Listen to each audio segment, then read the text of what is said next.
السلام علیکم ناظرین، میں آپ کی میزبان نیاب چودھری، آپ دیکھ رہے ہیں وائس آف پاکستان۔ ناظرین، آج میں جو آپ کے لیے ٹاپک لائی ہوں وہ ہے کر بھلا ہو بھلا۔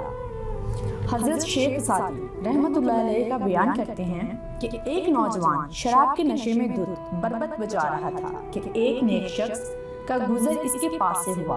اس شرابی شخص نے اپنا بربت اس نیک شخص کے سر پر دے مارا، جس سے اس کا سر پھٹ گیا اور اس شرابی کا بربت بھی ٹوٹ گیا۔ اس شرابی کی یہ حرکت قابل مذمت تھی، اور اگر کوئی عام شخص ہوتا تو وہ اس شرابی کو مار مار کر اس کا سارا نشہ اتار دیتا۔ اس نیک شخص نے اس شرابی کی اس حرکت پر نہایت ضبط اور تحمل کا مظاہرہ کیا اور اسے کچھ رقم دیتے ہوئے فرمایا کہ تو نے نشے کی حالت میں اپنا بربت توڑ دیا، میرا سر بھی زخمی ہوا اور تیرا بربت بھی ٹوٹ گیا۔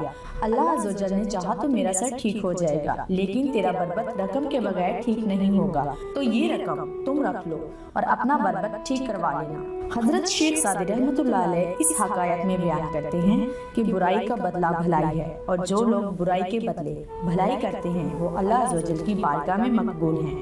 ہمارے آقا حضور نبی کریم صلی اللہ علیہ وآلہ وسلم نے بھی ہمیں ہر ایک کے ساتھ حسن سلوک اور بھلائی کا درس دیا ہے۔ پس اگر کوئی تمہارے ساتھ زیادتی کرے تو تم اس پر صبر کرو اور اس کی زیادتی کا بدلہ زیادتی سے ہرگز نہ لو۔ تھینک یو سو مچ ناظرین، اگر آپ کو ہماری یہ ویڈیو پسند آئی ہو تو پلیز لائک کر دیں، شیئر کر دیں، اور اگر آپ ہمارے چینل پر نیو ہیں تو پلیز سبسکرائب کرنا نہ بھولیں۔ اپنا خیال رکھیں، اپنے آس پاس کے لوگوں کا خیال رکھیں اور ہمارے چینل کا بھی خیال رکھیں۔ پاکستان زندہ باد۔